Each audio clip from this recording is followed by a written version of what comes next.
The first stage regulator on the FX Impact is a hoax.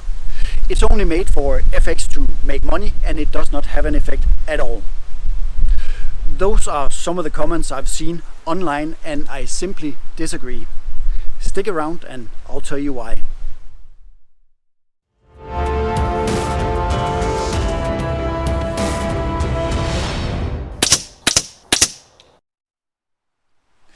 Hi guys and welcome back to my channel. I'm Peter.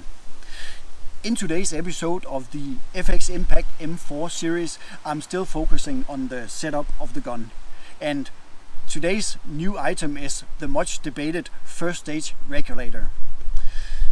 Ever since the M3 came out, I've been a big fan of the first stage regulator. So after shooting the M4 for a while, I had no doubt at all that I wanted to install it on the M4.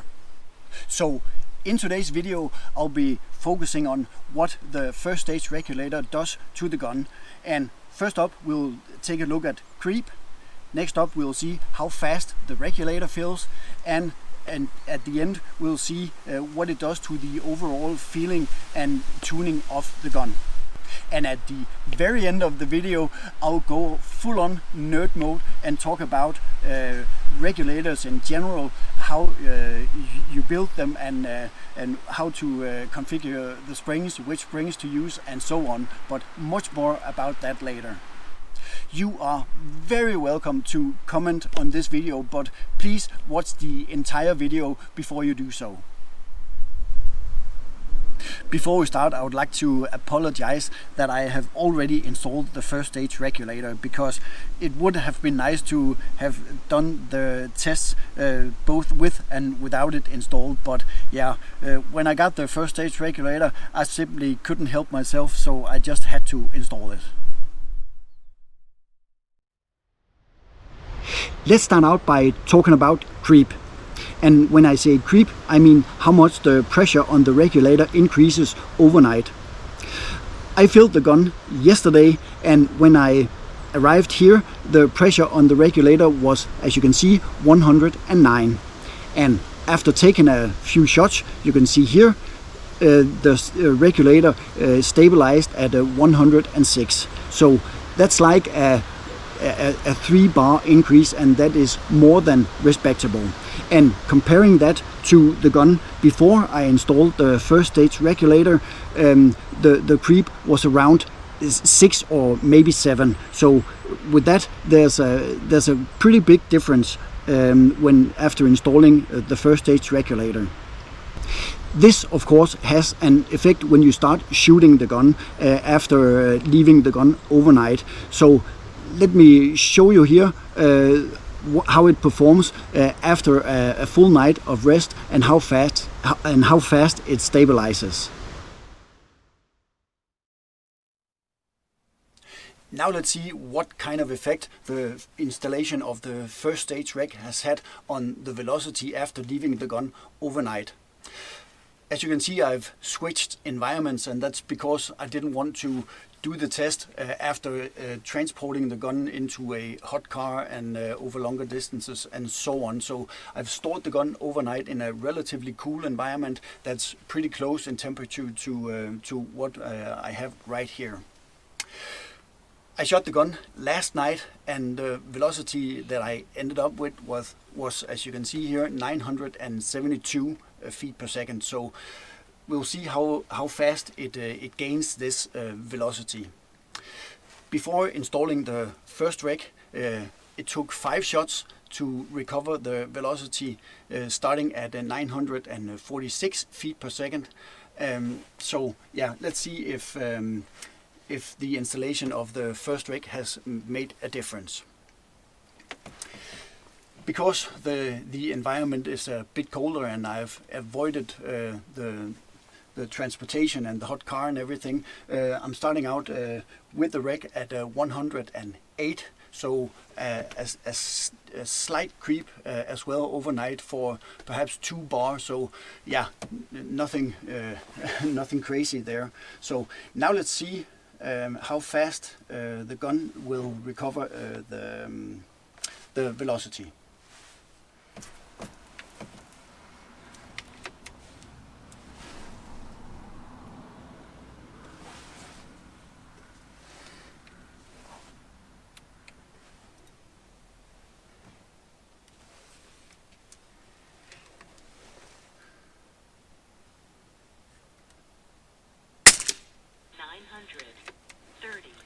That was very low.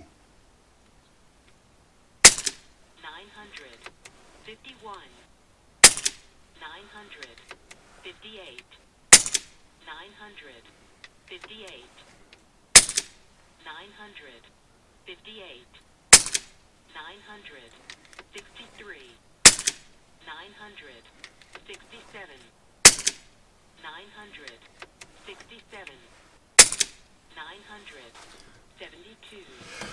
Okay, so that was not impressive at all. Let's see. The regulator is at 106 now, but it took 9 shots to regain the velocity from last night, so not all that impressive. The way that I tuned my gun for this test was to take the front valve completely out of the equation, so turning it way out, not to be restricting the velocity in any way. So what I'll do now is to tune the gun as I usually do by reducing the last part of the velocity by using the front valve. You can see the video on how to tune it like this here. And after I've done that, I want to do the test again. So tuning the gun, leaving the gun for like 4 or 5 hours, and then doing this whole test again.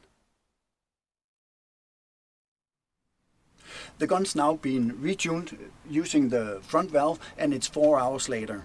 I set the gun to shoot around the same velocity as before, 972. So basically I'm ready to shoot. But before I start shooting, I just thought that I think I was a bit harsh on the gun before, because a normal spread for me is around 4 or 5 feet per second, and it actually hit 967 in the 7th attempt.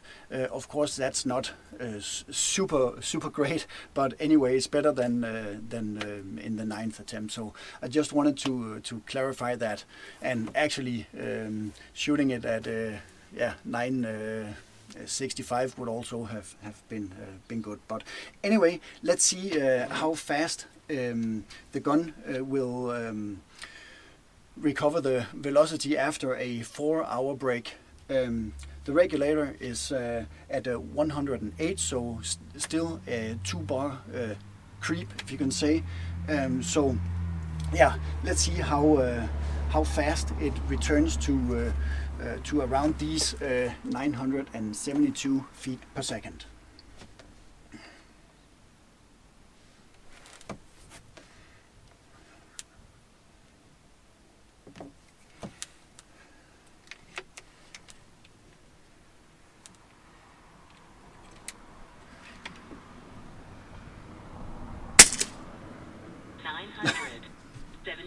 Yeah, first attempt. So what we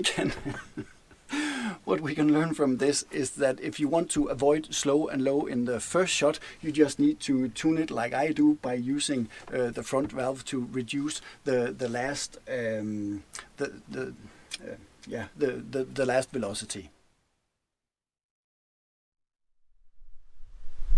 Now let's see how fast the regulator fills. I'll take a few shots and we'll time to see how long it takes for the regulator to be stable.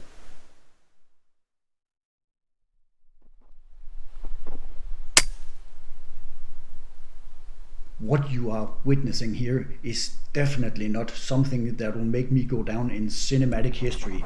But anyway, it's 3 shots and the recovery time after each shot is around 5 to 6 seconds.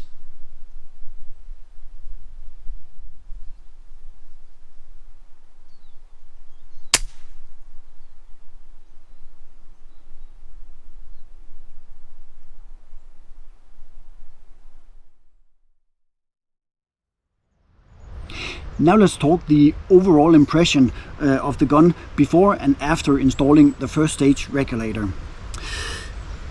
Before I installed it, I was able to find a good tune, and I could find some very decent accuracy, as you've seen in my previous videos. But the thing was that it kind of did not remain at the same tune for very long. So along the way from having filled up the bottle completely until I had to fill again, it felt like I had to retune the gun along the way. Not that I had to do it like every 10 shots, but along the way I would have to do it at least a few times, which was pretty annoying, and that's also why I chose to install the first stage regulator, to have a more stable pressure on the regulator throughout the duration from a full bottle to when you had to fill again. So the impression after installing the first stage regulator was in exactly as I expected it to be. So having found the right tune, it feels like I don't have to retune it again from a full bottle until I have to fill it again. Of course, I rarely shoot a full bottle of air during one session.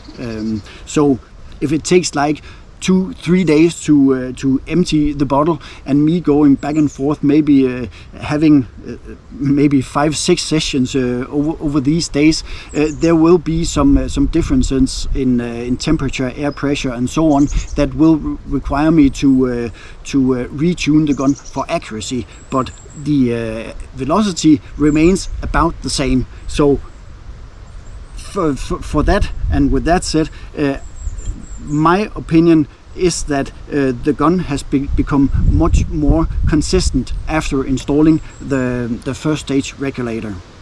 And that leads us to the question, why is that? And now I'll warn you, I'll go into a full-on nerd session, and I understand you completely why if you want to skip this, but here I'll try to explain my interpretation of having two regulators and how to arrange especially the second stage regulator. So buckle up, cause here we go. Welcome to the nerd section of this video. In this section I'll talk about regulators, and specifically why the first reg is a good idea for some and maybe not as good an idea for others. The perfect scenario for a regulator would to be to have a constant pressure in the bottle in order to produce a specific pressure in the plenum all the time. But when we're shooting our guns, we are slowly emptying the bottle here, so that kind of requires something from the regulator. When you're shooting with high reg pressure, there's not too much of a difference between the pressure in the bottle and the pressure of the plenum. So say that you're shooting with a high reg of say 160, 170, there's not too much of a difference between that and the fill pressure of the bottle of 250 bar. But if you're shooting with a low reg setting, say between 60 bar or maybe 100 or close to 110 like me, the pressure difference is quite big, and that requires something from one regulator. There are a few ways to handle this pressure range, and I am specifically looking for inspiration at Huma and at FX. And I'm not specifically talking about their regulators, because without offending anybody, it's my impression that there's not too much difference between the amp regulator and the Huma regulator. Both super nice regulators. I've tried them both, and I have the Huma reg in my Pantera, and I have the amp regulator in my M4 and also in my M3. So I like the regulators very much. But the way that Huma and FX go by this way of handling the differences in pressure is quite different. I don't have the permission from Huma to use their pictures, but I'll start out by showing you 3 different configurations of the springs that they use in their regulators. or should I say they only use 2 because there's one of the options that they don't use anymore. But before we go into specifics about how Huma is arranging their springs in the regulator, let's talk about the springs. There are 3 different kinds of springs that Huma uses, and it's depending on the thickness. The first one is 0.4 millimeters thick, the next is 0.5, and the last one is 0.6. And they use these independently in their 3 different kinds of regulators. I keep on saying 3 because they're only using 2, but bear with me. The first setting or the first configuration that they use, I have to look at my paper here because there's so much information I wanna pass on to you.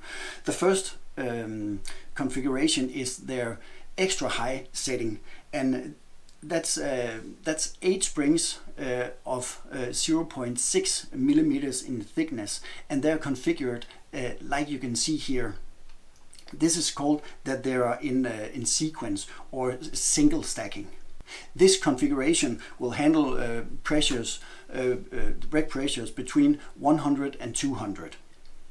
The next one is that I want to mention is the low settings, and that is 10 springs of 0.5 millimeters, and they are also arranged in sequence or in single stacking, as you see here. This stacking is meant to handle pressures, reg pressures between 60 and 135. The last one that I want to mention is the high setting. They don't use this anymore, and I don't know why, but they used to have it as an option when buying their regulators. But anyway, it looks like this, and it's called the high setting, and it has 12 springs, and you can see how they are arranged. I'm not quite sure what pressure range this was meant for, but I would imagine, yeah, somewhere in between the high and the extra high and the low. So with the springs arranged in different ways, you can see that there's a different resistance from when the pressure from the bottle hits the regulator. And if you want a high pressure, you want a stronger resistance, and the opposite. If you have a low setting on your regulator, you want something that's more flexible. And that's exactly what you can do if you arrange your springs like the way that Huma has done. Now let's talk about FX. They have a different approach, and I actually think it's quite genius. They have, at least to my understanding, different springs. I think that the thickest springs that they use are 0.55 millimeters, and then I'm not quite sure, but I think it's 0.48, and then the thinnest ones are 0.4. And by incorporating these 3 thicknesses in a spring configuration, you'll have like a dynamic range when the pressure between the bottle and the regulator changes. So when you have a high pressure on this side, the thin springs will be compressed so much that they don't have an effect anymore, so that the thick springs take over and gives the resistance that the high pressure requires. And of course, as the pressure in the bottle drops and the pressure difference is less, the whole spring configuration will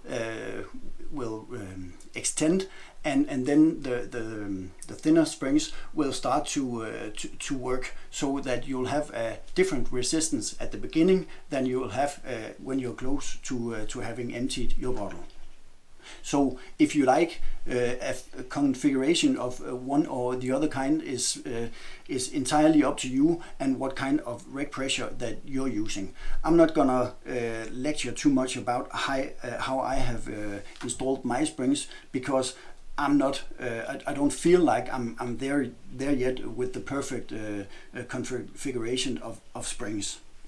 But as I said in the beginning, there is maybe not too much of an advantage if you're shooting a high reg pressure, because it's not too much of a pressure range to handle. But in my situation with the reg at 108 and a fill pressure of 250, there's quite a big difference. So that's where the first stage regulator comes in, because when you install the first stage reg, it will lower the pressure from the bottle to a specific pressure, so that this remains the same, at least from when the bottle is completely filled and down to, in my case, 155 bar. And after the pressure drops below 155 bar, it will be such a small difference in pressure, so that the regulator, the second regulator, can handle it without any problems. So that right there is the main advantage of having the first stage regulator. It also gives you the opportunity to install a 300 bar bottle, or like I usually have on mine, a dual bottle adapter with two 300 bar bottles, because from a 300 bar it will still be regulated down to 155 before it hits the second regulator. So that's the main advantage in having the first stage regulator. And of course, like I said before, if you have a high reg pressure, it doesn't make too much sense if you have it or not. But one disadvantage, or at least something that could be a disadvantage, is that the pressure range between the first and the second regulator is too small, so it will have a slow fill. But as you've seen me testing it here in my video, with the first stage regulator at 155 and the second stage at 108, it only took like 5-6 seconds to fill the gun. So actually, in my case, there's no problem in using the first stage regulator at all.